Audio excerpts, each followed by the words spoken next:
What do I want readers to take away from Midnight Lily? It's difficult for me to talk about this book without giving away spoilers, and for those who choose to read it, you will know exactly what I mean.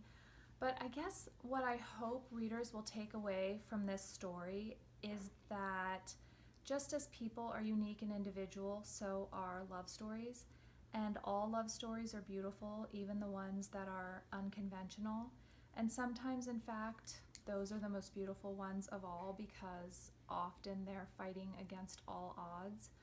I hope that what readers really feel about this story is that it's not just a tale of two hearts coming together, but really two souls finding one another and casting light where before there was only darkness.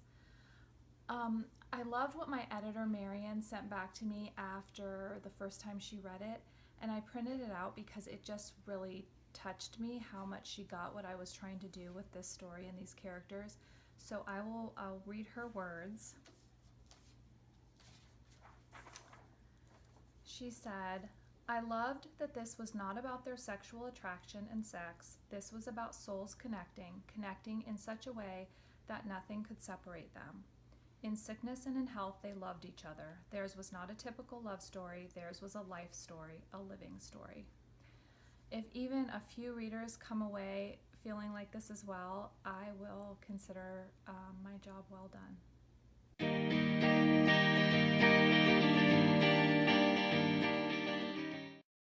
Oh goodness, what do I hope that my readers take away from this release?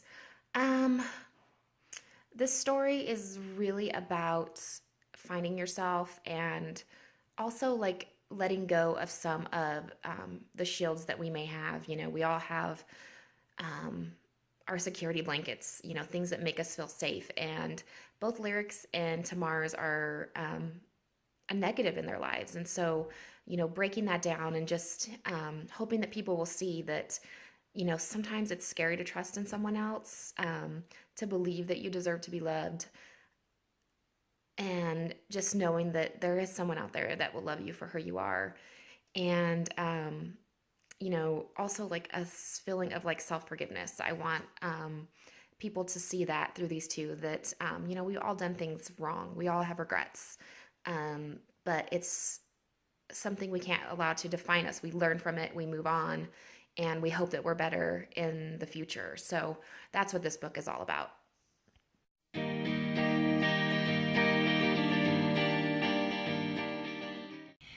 Hey Mac Babes, it's Katie, and I am talking about today what I hope you guys get from Ginger's Heart, what you get out of it. I don't think I can talk about what I hope you get out of it until I tell you what I put into it. So I'm going to start there. Mia said before that she took a risk, and I did too with Ginger's Heart. Possibly not the same risk that Mia took, though I absolutely adore the risk she took, and I admire the way that she executed it. Like, I can't even tell you. Read my review. My book, I tried several new things that I've never tried before. I tried writing a love triangle. You'll have to let me know if it was successful. It's not a menage, and it's not bed hopping. It's an emotional love triangle, not physical.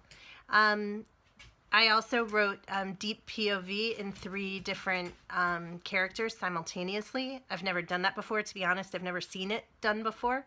Not deep POV, I've seen head hopping, which means that you're in somebody's head and without a break in the chapter, you're in somebody else's. But this is actually simultaneously in 3 characters' heads, and so that you understand where all 3 of them are coming from, and you feel sort of intimately, sort of like you know them intimately, what their thoughts and feelings are about everything, so that really helps draw the story together. So that's what I'm offering. I'm offering an emotional love triangle with some really interesting structure. And you guys, here's the thing, like, and this is sort of to Mia's point as well, like, if we all wrote the same story for you every time, if she wrote Archer's voice every time, and if Amy wrote Take This Regret every time, and I wrote The Vixen and the Vet every time, you wouldn't admire us for it. After 1 or 2 books that felt similar, you would start saying like, one-trick pony. They write the same thing every time.